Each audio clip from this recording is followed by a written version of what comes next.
Mit viel schönen Reden ihrer Länder Wert und Zahl, ihrer Länder Wert und Zahl.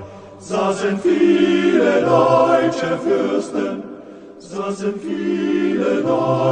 Fürsten, einst zu Worms im Kaisersaal, einst zu Worms im Kaisersaal.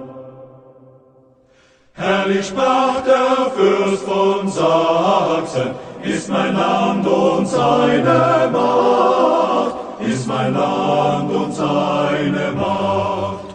Silber hegen seine Berge, Silber hegen seine Berge, wohl in manchem tiefen Schacht, wohl in manchem tiefen Schacht.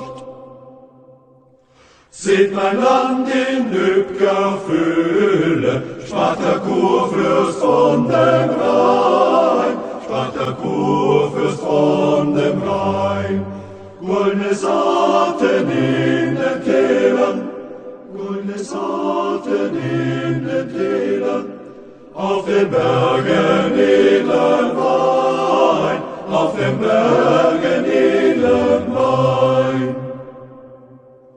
Große Städte, reiche Klöster, Ludwig Herr zu Bayern sprach, Ludwig Herr zu Bayern sprach.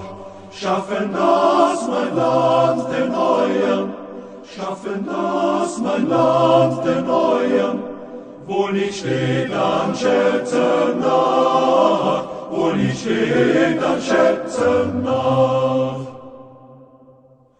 Eberhard, der mit dem Barte, Württembergs geliebter Herr, Württembergs geliebter Herr. Sprach mein Land hat kleine Städte, sprach mein Land hat kleine Städte, trägt nicht Berge Silber schwer, trägt nicht Berge Silber schwer.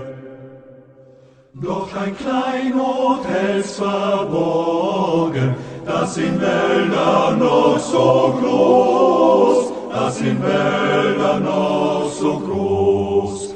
Ich mein Haupt kann kühnlich legen, ich mein Haupt kann kühnlich legen, jedem Untertan im Schoß, jedem Untertan im Schoß. Und es rief der Herr von Sachsen, der von Bayern, der vom Rhein, der von Bayern, der vom Rhein. Graf im Bad, ihr seid der Reichste, Graf im Bad, ihr seid der Reichste, euer Land trägt Edelstahl.